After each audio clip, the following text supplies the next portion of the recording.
कळंबा तलावातून कळंबा ग्रामपंचायत आणि कोल्हापूर महानगरपालिका दररोज पाणी उपसा करते. तलावातील जलचरांच्या अस्तित्वासाठी पावसाळ्याच्या सुरुवातीपर्यंत किमान 10 फूट मृत पाणीसाठा अर्थात डेड वॉटर शिल्लक ठेवावं लागतं. याचा अर्थ फक्त 5 फूट पाणीसाठ्याचाच उपसा प्रशासनाला करावा लागणार आहे. वाढत्या उन्हाच्या तडाख्यामुळं तलावातील पाण्याचा वापर अंघोळ करण्यासह जनावरं, गाड्या, कपडे धुण्यासाठी होत असल्यानं पाणी पातळीत घट होतीये. कळंबा तलावाच्या परिसरात 10 ते 12 मंगल कार्यालय आहेत. शिवाय परिसरात हॉटेलची संख्या दिवसेंदिवस वाढतेय.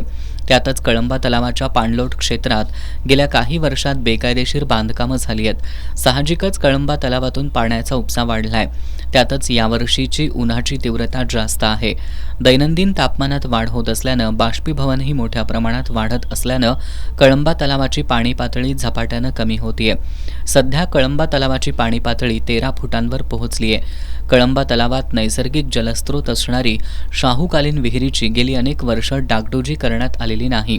पावसाळ्यानंतर प्रशासनाकडून पाणी उपसा करण्यासंदर्भात काटेकोरपणे नियोजन होत नाही आणि पाणलोट क्षेत्रात वाढत असलेलं बांधकाम त्यामुळं ऐन उन्हाळ्यात कळंबा तलावाची पाणी पातळी कमी होत असून भविष्यात कळंबा परिसरात भीषण पाणी टंचाई जाणवणार आहे.